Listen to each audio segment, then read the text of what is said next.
Hello and welcome to another episode of Conscious Living that airs every Wednesday here in Vancouver on 100 FM, 100.5 CFRO in Vancouver. We've been airing for over 15 years now.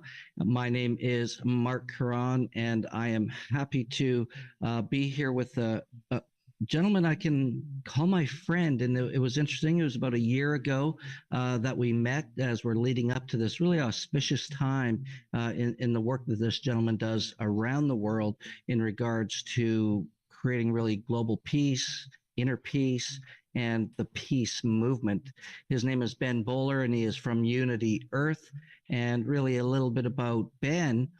Ben's the executive director of Unity.Earth, and it's a global network that works to really inspire and facilitate unity and peace.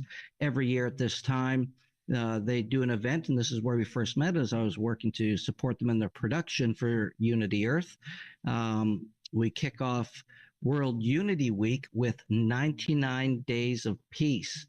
And Unity.Earth is a global network which is on a mission to accelerate the realization and unity of peace on Earth and probably in the universe.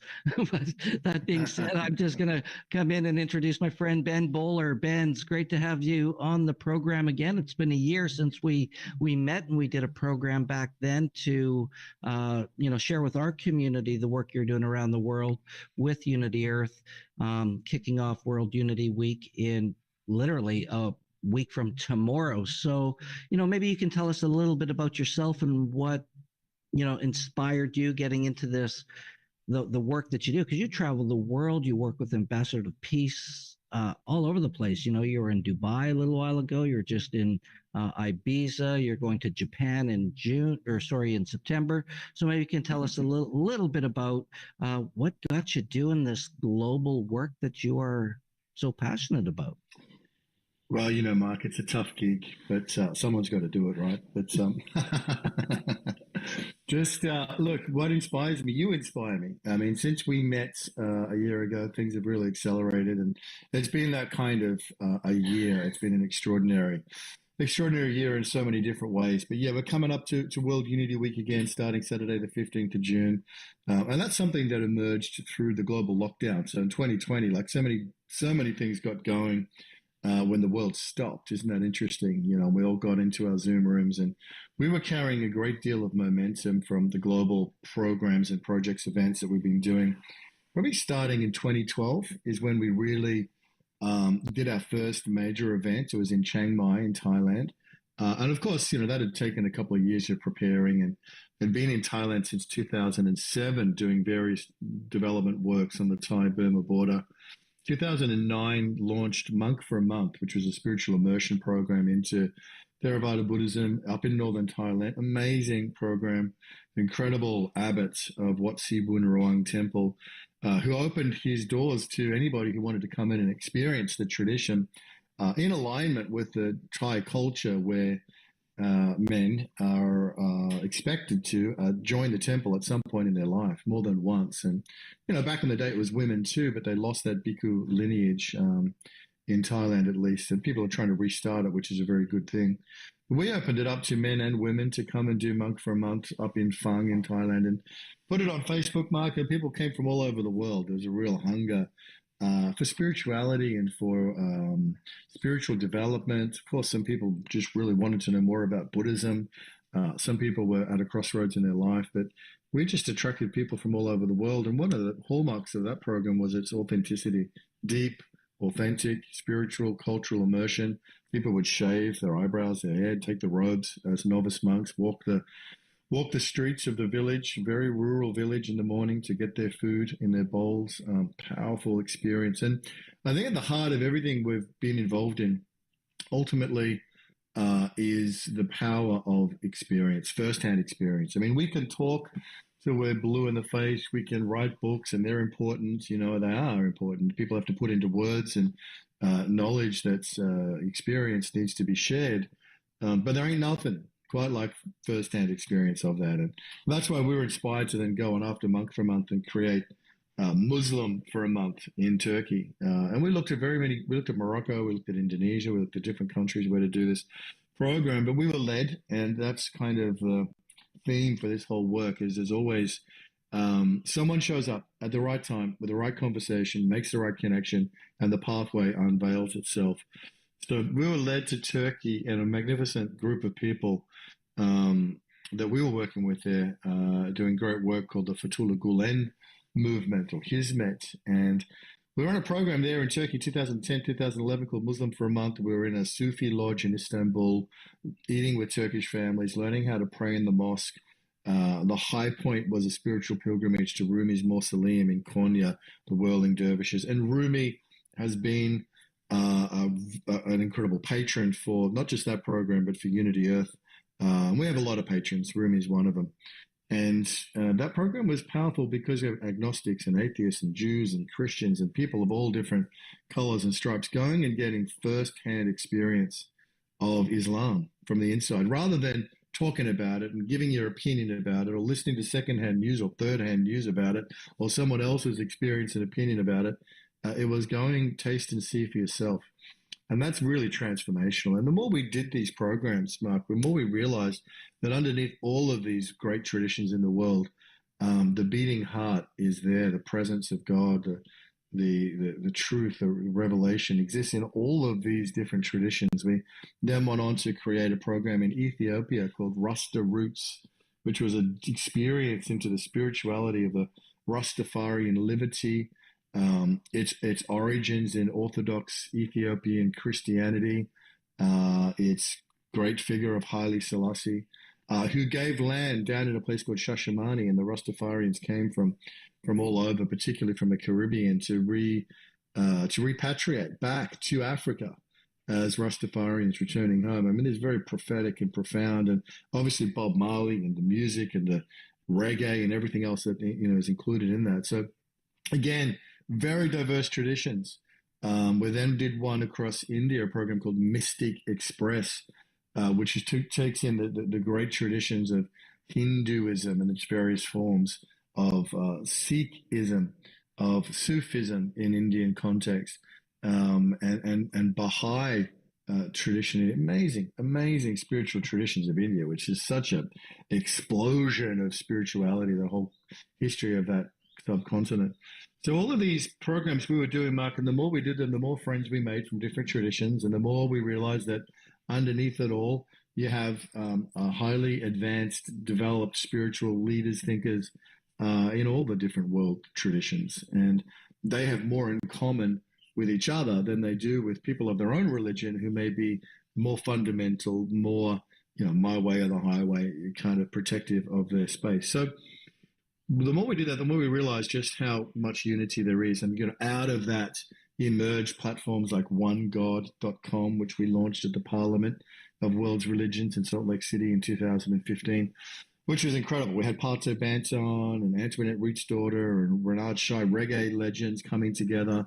We had People of the Heart, Urantia book readers, which has been an inspiration for a lot of this work, a book called the Urantia book, Urantia. Maybe we'll talk about that a little later in the talk. But the Parliament of World Religions in Salt Lake City, we launched OneGod.com. Man, it was so much fun. We had people coming from everywhere to find out what was going on, and with the music and the message, really, basically, the heart of it is to unite the tribes, bring together the tribes of humanity under the banner of an inclusive spiritual perspective, which honors the divine in all its various forms, and yet holds a connected unity that is the foundation and fundamental source of our unity, however one wants to understand it. But being connected to the source means that we are brothers and sisters in the truest spiritual sense.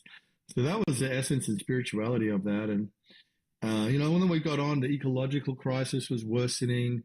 There were certain groups and traditions, as we know, both existing religions as well as emerging spiritual communities, for whom the word God doesn't work. Now, we knew that when we launched OneGod.com. We weren't blind to that. But we nevertheless, at some point, realized we needed a bigger brand. We needed something that was just more open arms to everybody. And so found online a URL on GoDaddy, went there and found Unity.Earth. And as soon as I saw it, working with my colleague Derek Grimm, we knew that this was going to be the title, the brand, the name, the mothership of all the work that we were doing. So I think we found that around 2015, but we didn't. We sat on it till about 2016 and launched Unity.Earth full fledged. I mean, as a website and a brand, and eventually as a 501c3. But we launched it in 2016 at the Road to 2020 launch at the UN Tillman Chapel in New York in October 2016, which was the beginning of a series of events, a global series of events, which has taken us all around the world over the last 8 years. And now is coming to a climax in Japan in September this year in the land of the rising sun. Wow, what a beautiful summary of the work that you've been doing. And it's something where you've said so much to unpack, and the first thing I want to really touch on is the connection with people who from many different religions, and what you spoke about near the beginning excuse me, about the unity and the experiencing of it, to experience these things firsthand. And I think it's so important in today's world that um, we take a step back and look at why we believe what it is we do believe. Whether we're, Catholic or Protestant, or whether we Buddhist or Hindu, Islam, whatever that is, because so many of us are, born into it and raised into it versus having that experience of spirituality, let's say, or of God, or of self realization, that to go and get it. It's kind of like tasting different foods. How do you know what you like if you don't go taste different foods, right? Mm-hmm. And what Mm-hmm. works for you. And I think that's really important, because experiences, I always say, in terms of my learning and my path, it is the best teacher. You can't explain to someone what a rose smells like if they've never smelt a rose. Mm-hmm. Mm-hmm. And in what you're doing, bringing people together of all these different backgrounds, let's say, to have different experiences and to unite in community as well, because unity is community, that's in there. And I think that it's important, where we see the need for that in today's world, every day, all the time. It's a 24/7, 365 thing, where we have to be open to find these ways to, first off, be at peace within ourselves, so that we can share peace within our local community and within the global humanity community. And we're seeing it so much, like you talked about the what was going on in 2020 and how everything had changed over time, where so much separation and division and community was lost, to the point where we've got so much unrest in certain parts of the world right now, and so much separation, that how do we bring everybody together in a way to support a better everyday life for everybody, for all of humanity. I think we've had this conversation before, where the world has the knowledge, it has the wisdom, it has the resources, it has the resourcefulness. We have all these great teachers and preachers and ideologies, yet there's still so much poverty. The war that's going on in the Middle East right now, in the Ukraine and other parts of the world where there's civil unrest, like, what's it going to take for humanity to get it and start creating that change? And I believe it starts one person at a time. And this is what I really appreciate about what you're doing with Unity.Earth and World Unity Week, because World Unity Week is not just a week where we talk and do things. There's like a 99-day mission. So maybe we can talk about the action, these calls to action that comes out of the work you do, because I think it's great to share what we do here.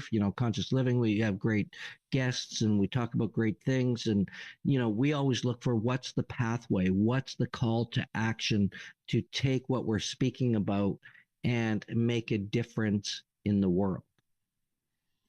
Well, thank you, Mark, and thank you for this opportunity to share with Conscious Living community. I love your example of the rose, by the way. I think that's a really good one. I'm going to use that one. It's a good way to describe it. Hey, I got it somewhere. You're free to use it anytime you want. It's in the public domain. Look, Absolutely. I think a lot of it comes down to, you said right what you said, that it starts with us as individuals. There's no doubt about that. Unity is an inside job. And what really I mean by that is that the levels of consciousness matter an enormous amount. It doesn't matter whether somebody's in a religious tradition or outside of a religious tradition. It still matters a great deal what level of consciousness you've got. If you compare the consciousness of Rumi and St. Francis to, whether you've got a Muslim and a Christian, to say the consciousness of Islamic State and the Christian Crusades, these two are going to want to destroy and obliterate each other, whereas Rumi and St. Francis are going to quickly recognize a universal brotherhood. It's the same religious traditions, but different levels of consciousness. And I think what I want to kind of point out is so one thing before you go any further, and I don't mean to interrupt, but when we talk about levels of consciousness, at the end of the day, beginning of the day, whatever that is, what is consciousness to you? If you were to define it or say, well, what does it mean to be conscious? And then levels of consciousness. So maybe we can just start there about what is consciousness. Well, that's a deeply philosophical and kind of semantic question that we could have lots of fun unpacking. I think, look, consciousness ultimately is the scale of your awareness. And is it, are you just looking after me, the body? Are you just looking after your immediate family? Or are you aware of and worried about your own personal needs to the exclusion of anything else? I think, look, ultimately, you've got people like Ken Wilber, people like Don Beck, through integral theory and through spiral dynamics, that have laid out fantastic roadmaps for this, Mark, about the evolution of consciousness and the expansion of consciousness as our identity grows beyond just, what you might call the egoic or the material plane, into much more of a spiritual dimension, which includes and transcends. We still need to take care of the body. We still need to take care of the family needs. We still need to take care of our career. We still need to take care of our financial needs. These don't go away, but it's an expansive that we are part of an integrated whole, community, city, nation, planet, spiritual cosmos. And so that as consciousness expands, our idea of who we think we are and what we're a part of, what we belong to, and what our primary concern is transformed. And so if you take that example of Islamic State and the 12th century Christian Crusades, they're just so sure of their own certain truths at the exclusion of all else. They want to destroy others. Whereas Rumi and St. Francis are in unity consciousness, which recognize the oneness beyond the boundaries of religion or anything else. And so it's really about an expansiveness of identity and self-awareness. I think as that grows, our consciousness develops. But the point I really want to make is that I think many people in the conscious living community, and we have through the evolutionary leaders and Unity.Earth community, in touch with and connected to probably a majority of our community globally, would be post-religious or beyond religion. And I think what's the important message too is, let's not fall into the same trap that religions fall into by deciding that we're right and that everybody else is wrong. Because part of the message here is that there are great revelations and gifts inside the religious traditions. Yeah, there's a lot of crap in religion. Institutional religion is necessarily self-serving. It's there to continue to perpetuate itself, and that has caused untold damage throughout history. But let's not also forget the extraordinary gifts that religion has bestowed upon history as well. And I think that's a message for us to just consider and sit with that there are gifts inside Christianity and Judaism and Islam and Hinduism and Buddhism and Sikhism and Jainism and all and the Baha'i tradition and all of these amazing spiritual traditions for us to reflect on. And so while we might be largely a spiritual but not religious community, let's not discount the religious and spiritual brothers and sisters that are out there as well. So let's learn from the mistakes by being open hearted and open minded in our approach to all of these things in history. You never know what you might learn from a deeply authentic encounter from within the cultural confines of a religious spiritual tradition. There's greatness to be found, great gifts in there. So all of that leads us to where are we now? We're coming up to World Unity Week. It's around the mid-year solstice.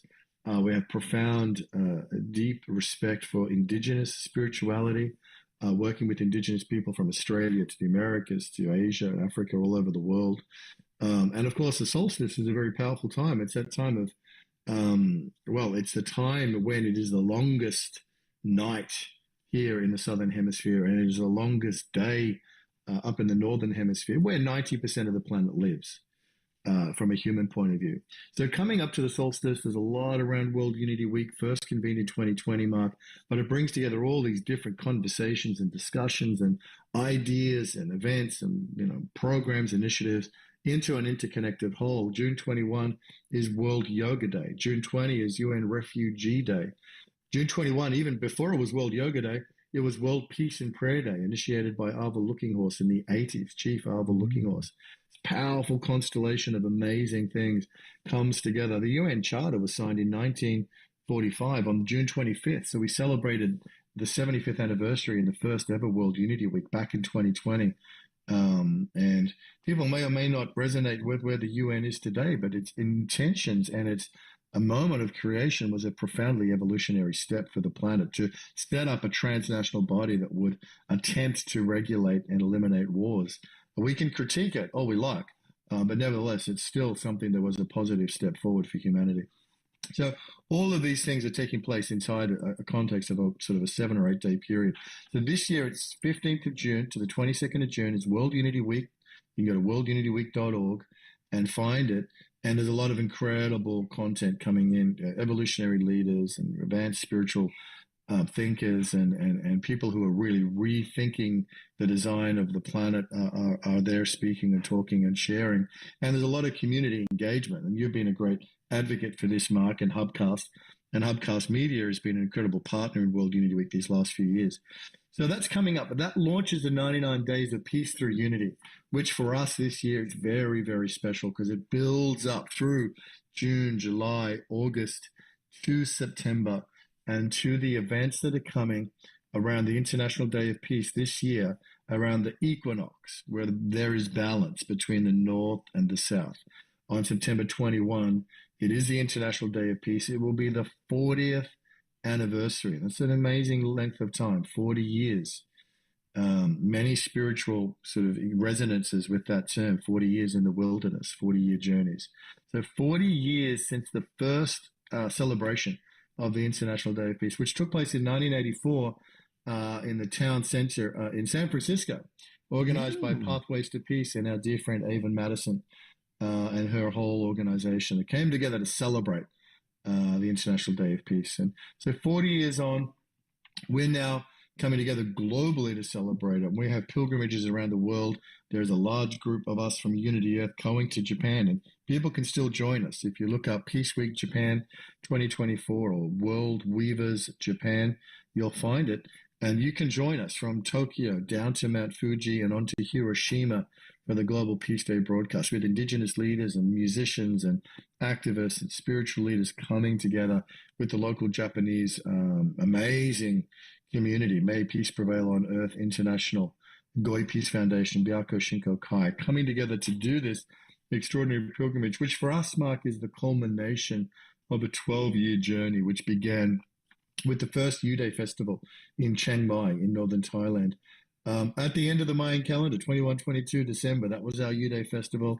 We had beautiful concert at night with Pato Banton, and put on a free concert for the city of Chiang Mai. It was an awesome night. And then in the morning, we had the sunrise. We had 50 monks chanting at dawn of the new day to bring in the new day, the new era. And coming up to the culmination of that 12-year cycle, which has taken us all over the world, sacred sites and different communities, bringing together, building, beating the drum, building up to this moment for this day of peace on September 21, which will be the Unite for Peace global broadcast and activation from Hiroshima and around the world, co-produced with Hubcast Media and so many different activation points around the planet. We will be coming to you from Hiroshima. We're going to be with Kristen Hoffman and other musicians, Parzo Banton again coming as well. These are spiritually high vibe musicians on a mission to really accelerate and implement peace on Earth. So it's pretty exciting times. And the Mount Fuji is calling us to her presence or his presence. I'll have to check the agenda with our Japanese friends to really come into presence with the sacred dimension as we begin this journey into the next chapter of evolution of humanity. Well, first off, I'm looking forward to it because we're part of it, and some of the work that I do on the side as well with with Hubcast, how we originally met, and I look forward to the wisdom that's going to be shared, this coming week as we kick off on the 15th.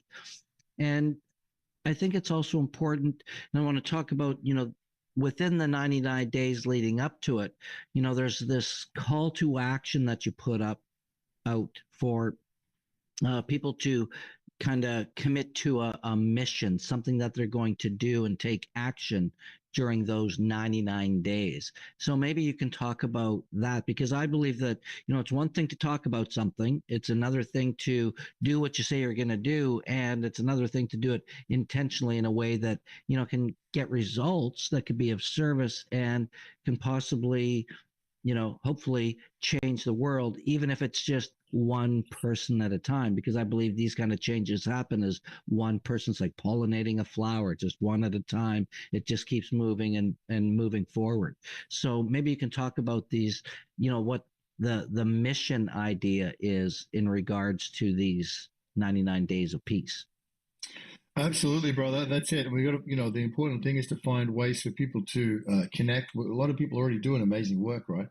So a lot of people are already doing amazing work. They've got the call.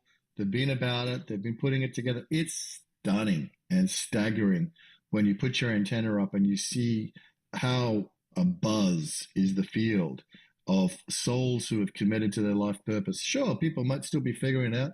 I don't know too many people have got it completely figured out yet. Even those who are living right in the middle of it are still like, I don't know what's happening next week.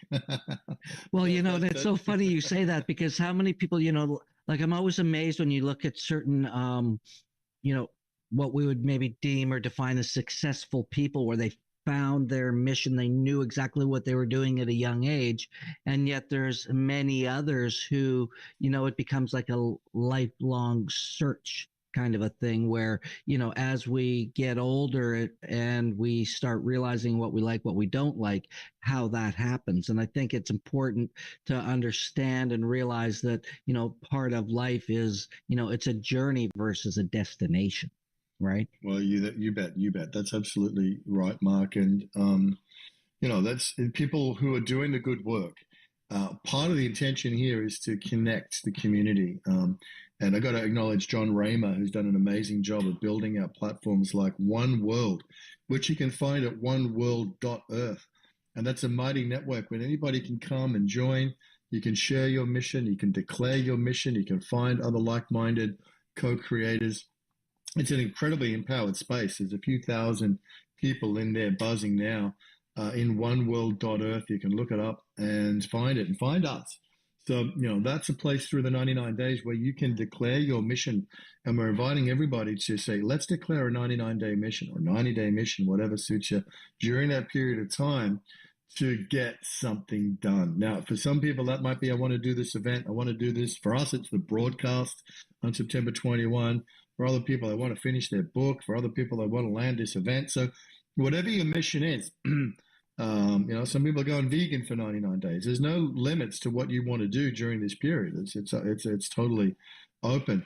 But the beauty of it is when we come together in a group and declare these missions, we find others that we can resonate with, connect with, collaborate with, radically collaborate with. And it's happening. There's something happening. And that really is the underlining message of everything that we're building up to, Mark, as we're here on the eve of World Unity Week 5, and we're getting ready for the 99 Days of Peace through Unity. This will be the third time, and we're building up to the International Day of Peace, which will be the 40th anniversary of the first celebration. All of these cycles, the 11 Days of Global Unity in September, Rick Ulfik and We the World will be there, I think, their 18th, 19th, 20th time that they've been doing it. So this is very, very, 21st time, I think, that they've been doing it, 20th anniversary. There's a lot that's coming together. This is a super convergence. And we're looking to bring you in, everybody who's listening to this, find a way to connect. You know, World Unity Week, oneworld.earth, unity.earth, theholomovement.net. There are many ways for you to find us Well, and, it's and, like a and for us to find smorgasbord. you. Yeah, Yeah, it's like a smorgasbord of different groups to find, the like-minded kindred spirits that you resonate with, and subject matter that you resonate with, and music that you resonate with. And I think, you know, what you know success, let's say, lack of a better word, is a team sport, and it's important to have the peer support to for your missions. When you're doing things completely solo, it can be a challenging process, but when you're working with like-minded people and visionaries who coach and lead and inspire, that you can pitch and catch with ideas and suggestions and get feedback. I think these are really important parts of the process as well, because it gives us an opportunity to get some different ideas, to do things differently, to expand and grow. And when you talk about consciousness and awareness, as we increase our awareness, as we increase our consciousness, as we learn and understand more and see different people's perceptions and learn from their experiences, I think it really makes a difference. And it takes a community, like the old saying, when you, especially when you talk about indigenous people and throughout history, and we don't see this as much anymore, but it's the community that raises the children. It's the community that works together so that everybody can have different aspects. Not everybody's going to be a great shoemaker or a housemaker or a carpenter or a cook, but when we work together, we bring our skills and our passions in a way that many hands make light work. And it's just something that I always know is really important. And there's a lot of people out there who aren't great at asking for help. And I think it's important that, when we need help in certain areas of life, to really ask for it and reach out, because it can really make a difference when you have someone who can hold the space and listen and not judge, and kind of ask some good questions and lead in a way that is not about a hierarchical leadership, but an inspiring way to rather be pulled than versus being pushed towards whatever it is you wish to accomplish. And I think we both agree that we all really want and desire love more than anything, because I think that's really what it comes down to. When people are loving and caring and supportive, and we get out of our own kind of ego way, life changes considerably and immediately. absolutely. Beautifully said, Mark. And it's a two-way street. People are out there doing amazing stuff. We want to connect with them and find out what they're up to as well. So this is really about how do we connect together and grow this organism, this social sphere of influence, this force of influence on the planet. It's happening. And we're looking forward to connecting to the audience here from Conscious Living, to come and share with us what you're up to, and also to find out all the amazing things that are going on in the field. It's endless. And I want to shout out here to the musicians, because the musicians are such a fundamental part of what's unfolding on the planet. Incredible transformational musicians, people who have foregone commercial success to give their incredible gifts in service to this moment of awakening. It's much, much, much more than a movement. This is a moment of planetary awakening. And Kristen Hoffman, Gary Melkin, Tatiana Speed, Pato Banton, Antoinette Root's daughter, Rocky DeWooney, Theta Phoenix. I mean, there are so many incredible musicians in this community that have, given Omar Shah with the Global Peace Tribe. There are so many that have given their heart and soul to support this awakening, and that's a really important model of how we can, use our gifts to be in service to the whole field that's awakening at this time. So yeah, whatever your thing is, you might be a business person. We need conscious business. You might be an artist. You might be a healer.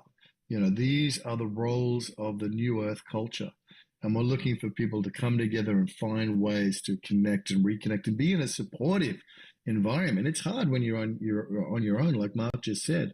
But there's an opportunity here to come and be a part of that awakening, emerging new earth culture and find your place and your gifts and your sustenance, and the reciprocity of that, of how do we sustain ourselves when we are healers, when we are artists, when we are musicians. These are challenges. We come together in a community to support the field and be part of the emergence of a new way of being on earth that's going to support and nurture all of life.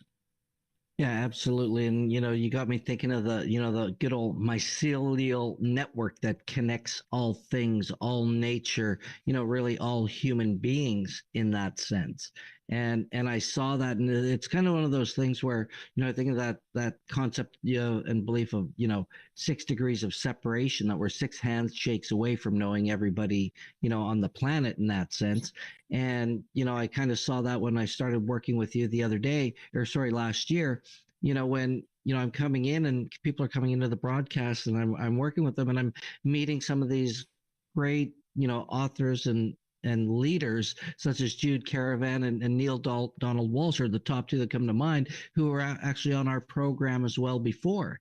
And, to come full circle with these people in a different, venue, in a different part of this mycelial network, and to see their work in a different way was really quite inspiring. And it's one of those ways that I knew that, I was exactly where I supposed to be, to continue to learn and grow and connect and share this wisdom around the world. And the one thing I want to put out to anybody, if you're watching the Conscious Living radio, if you're listening, watching any part of this network, and anybody throughout the Unity.Earth, anybody watching this anywhere, come and join us. And most importantly, bring a friend, or bring 2 friends, or bring 3 friends. Bring as many friends as you'd like, because, if I'm not mistaken, there's still no cost to this at all. It's a free opportunity to join.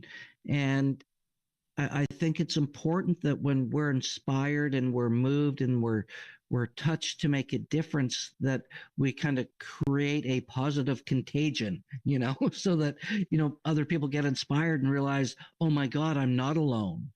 There's other people out there who think this way, and I don't have to be ridiculed. And I think that when people know that they have that, let again, community becomes the word, unity through community, that we have an ability to make a difference. And the music, I think if you come for nothing else, come for some of the music, because the music is fantastic.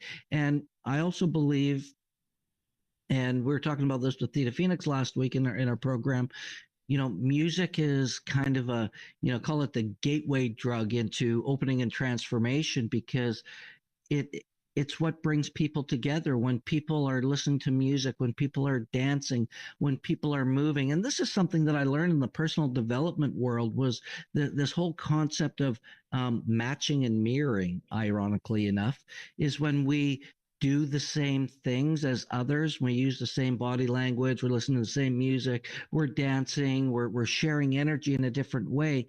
It connects us beyond an intellectual concept. There's this vibrational connection where we vibrated in the same field, and that creates a rapport and a unity. And music is just one of those really powerful modalities to create change and connect people, right? Mm-hmm. Well, music is our greatest asset, our greatest instrument. Because we started talking, Mark, about personal experience, And there's something like you just well said then, the personal experience of music bypasses the mind, which gets us into so much trouble. It's a good tool and we need it and we love it. But sometimes the mind just ends up, we get hung up on our words and our concepts and our thoughts, and we end up defending our positions again. Before you know it, we're entrenched. So, the music just takes us all on a collective journey into the melodies and the rhythms of soul, the spirit, and the cosmos, and the moment, and brings us into the moment. And it's there in the heart. The heart knows unity. The Hmm. mind can strive for it, and the mind can strive for it, or the mind can equally be a barrier to unity, but the heart knows. And this is what the Sufi tradition celebrates in the whirling of Rumi and all of the saints from all of the mystics from all of the traditions. The heart knows unity as a reality, as a truth, as a higher order of being, without any justification, without any need to explain. And music can take us all there together. And when we have a shared experience of a transcendental musical experience, and everyone's got their own proclivities, what you like, but when we have a shared experience of that in a spiritual context and container, it is transformational, and it carries us to through the oceans of awareness to the shores of a new land where we arrive together in a new place. It transports us. And so Hmm. music is not just entertainment, it's not just performance, it's not just diversion. It is, in some sense, the truest, most transformational technology we have. And I use that word, cautiously, but the idea that music as an art that is also a science can take us to a new land is something that's very much at the heart of our whole work and theory of change. Well, and when we look throughout recorded history and, you know, even beyond, music has always been a part of Aboriginal traditions, from something as simple as the drum, the beat of the drum, the beat of the heart, that synchronicity. And, I'm seeing so much happening in the world right now.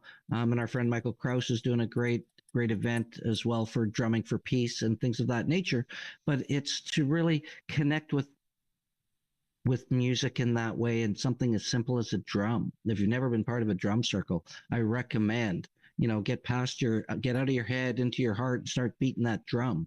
The flute is very transcendental, and you see that throughout history as well. And the different musics are, like you say, it doesn't have to be complex, and it's not just for entertainment. It can be as simple as just playing an instrument from your heart. And I encourage anybody, if you haven't really done so and you've been thinking about it, pick up an instrument, find out what you might, actually enjoy, and see if there's something that you can contribute to, your own musical prowess. Because I think that, something as simple as that heartbeat of the drum, and we see that through indigenous cultures throughout Mm-hmm. history around the world, that really, makes a difference. And music is a great gateway. And you also said something, Ben, I thought was really important about getting stuck in your head and the importance of being in your heart. The three components, mind, body, spirit. We can have all the education that we want in the world. That's easy, but then we're in our head a lot. But we're not always in our heart, and we're protecting it. But the heart can open up so many different things. And I happen to believe that when we lead our knowledge and our intellect with our heart is where true wisdom really comes from. And putting, each person we come in contact with, and put their best interests at heart, not yours. How can I serve this person? What's the best thing I can do in terms of my words and my actions, and how I show up? Is to, leave people better than you found them, or at least neutral, just not worse. And I think it's a really important thing that we all need to, if we all did that, even a little bit more every day, the world would be a better place that much faster. And we're seeing a Mm-hmm. change. It is changing. There's no question. Absolutely. I think we've talked about a tipping point for a long time, Marco. We're there.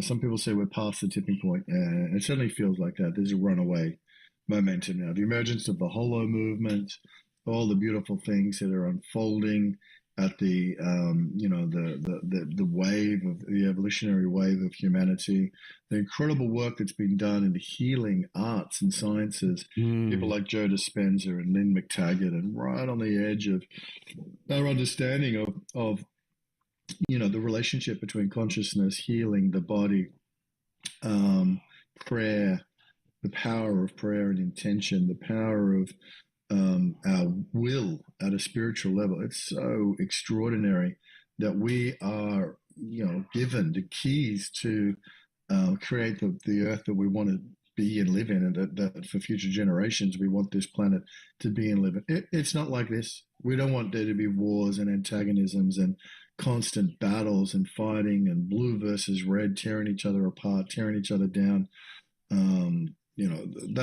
That's falling away, and the new structures of a new consciousness of what's been called a new earth is coming through based upon righteousness and right relationship, based upon awareness of ourselves as divine beings in relationship to the cosmos, based upon the whole community of life, seen and unseen, the glorious biological life on this planet, the unseen spiritual cosmos that we know is just as real, if not in some ways far more real than our own material perceptions. No, So this is well, a moment. yeah, yeah. That whole, and I think this is something that changed over time. This consumeristic, materialistic attitude towards things. Um, where there's just that, we're human beings, we're not human doings. And I think, we still have to do, but let's do it from a state of beingness and being present in the now versus, living in the past and with stress and trauma. And sometimes it's easier said than done, and that's part of the journey. But it's important to really have that beingness. And, I always encourage people to, see if you can consume less, use less plastics, be more, get down to nature more, because I think that there's, a huge connection between spirituality and nature, where we can learn a lot from nature and how that works. And there's so much beyond what we can perceive in our basic senses in the 3D world, that when we open ourselves up to that, we have a completely different view of life, right? Beautiful, man. Beautiful. Love it. Beautiful. Well, look, thank you. Thank you for this opportunity to sit down with conscious living and the community. It's really a blessing and a privilege to be with you and everybody here. We invite everybody to come in to World Unity Week and to be a part of, connecting and launching the 99 Days of Peace through Unity. Join us in oneworld.earth, ONEWORLD.earth. And find your tribe, connect your missions, your communities, declare your mission. It's all, there's something happening. That's There going to be our certainly catchphrase. is. There's Yes, there something is happening. something happening. There's something happening, Yep. brother. And thank you. And yeah, as Teilhard de Chardin said, we are not human beings having a spiritual experience. We are spiritual beings having a human experience. So on that note, Mark, I want to thank you. And I look forward to the journey to come. It's only not even been a year, brother, since we met. So watch I out. know, I The next know. 3 4 months are going to be wild. Going to be incredible. Well, we begin dancing the dream with World Unity Week, June 15th to 22nd. It's a global event. Everybody's welcome. And we invite you to join us. Visit Unity.Earth. And you can check out our website, consciouslivingradio.org. You can see us on the interwebs everywhere. And we're just grateful for everyone out there in the world doing the work, to really make the world a better place for all of us. You've been listening to Conscious Living here on 100.5 FM in Vancouver. Until next time, thank you, Ben Bowler. Always a pleasure to share a great conversation with you. Much love, brother. Thank you for that love and gratitude. You have a wonderful afternoon. Go and enjoy the sunshine out there in Surrey. Absolutely. In BC. Take care, my friend. Bye now. God bless. All righty. Can I talk? That was great, Mark. Hi, Liam. How are you, man? I'm going to jump in the shower. We're going to go get Lois.